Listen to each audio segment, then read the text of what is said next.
Hi, I'm Dr. Oliver Mallett, an Associate Professor in Work and Employment at the University of Stirling. Working with colleagues at Stirling and the University of Edinburgh and funded by UK Research and Innovation, I've been researching home-based working during the COVID-19 pandemic. The shift to working from home following the lockdown necessitated by COVID-19 has been sudden and significant. What some commentators have called a mass experiment in working from home has heightened important debates around work-life balance. This includes family-friendly flexibility, greater productivity, and well-being. In the first phase of our study, we interviewed 79 people and surveyed over 1,300 respondents from across the UK. We'll be interviewing people every 3 months and conducting further surveys as the effects of the pandemic on how people work continues. One of the things we're particularly interested in is work-life balance. We looked at this in terms of the broadest sense of balancing between work and non-work parts of our lives. This might include unpaid caring, domestic work, and leisure time. The survey data shows that under the COVID-19 pandemic measures, home-based workers' work-life balance has been under strain. 4 out of 10 survey respondents reported concerns with the boundary between work and life. Here are some of our key findings. Parents of young children up to 10 years old report the lowest levels of work-life balance. This appears to reflect the huge strain on working parents while schools were closed during the first period of lockdown. Home crowdedness, which we estimated from the number of people per room in the home, was not found to be associated with reported work-life balance.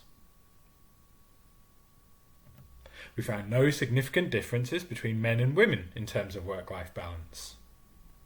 However, where there was a difference, it related to whether people felt that they had responsibility for a greater proportion of domestic work in the household. This was associated with lower work-life balance.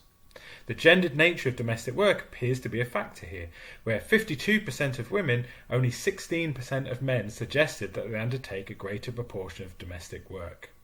The women who do contribute a greater proportion of domestic work have lower work-life balance than both men and women who contribute equally and women who contribute a lower proportion of domestic work. The home working environment clearly plays a significant role in work-life balance. The people in our survey who had a dedicated room for work reported better work-life balance. Those who share the home working space with family members or co-residents reported poorer work-life balance. In the interviews, many people talked about the value of having a dedicated space to work.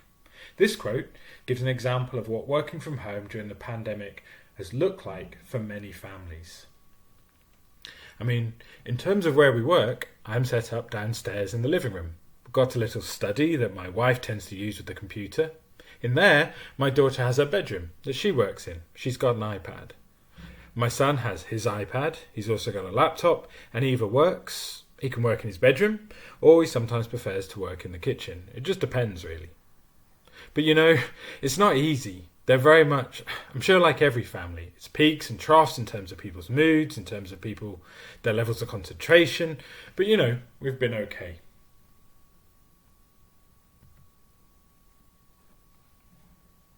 There are all kinds of ways that organisations can help and support their employees. Here, we focus on the core issues raised by participants in our study.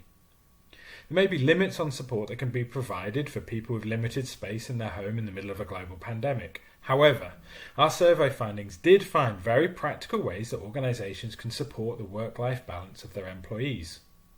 The first is providing IT support. This can relate to file sharing, video conferencing, remote collaboration tools, or professional software. What employees appreciated was quick, simple support that helped them to focus on doing their jobs. Secondly, which has been much less talked about, there is support for the home working environment. Employers may not be able to provide an additional room in people's home, but our findings show an impact where organisations have provided essential devices such as an ergonomically appropriate chair, a proper desk, or a second monitor. The interviews echoed the importance of positive experiences of organisational support in terms of material goods to support home working. For example, one interviewee told us that, "I think getting people comfortable required investment from the business to invest effectively in dispensing tables, chairs and creating home tech. Which again, the business did really well. It took a couple of weeks to get ready, but they didn't really put up any barriers in terms of cost or, risk of security." The initial results of our study have demonstrated the importance of organisations keeping on top of the core support needed by employees in terms of IT in their home working space and equipment. In terms of work-life balance, home-based work is most effective when there are budgetary allowances and resources in place to enable employees to quickly and simply adjust their home working environment and best utilise IT tools. While there's been a lot of talk about IT systems to support working from home, the significance of tangible goods such as desks, monitors, chairs, or of an ergonomic workstation setup has attracted much less attention.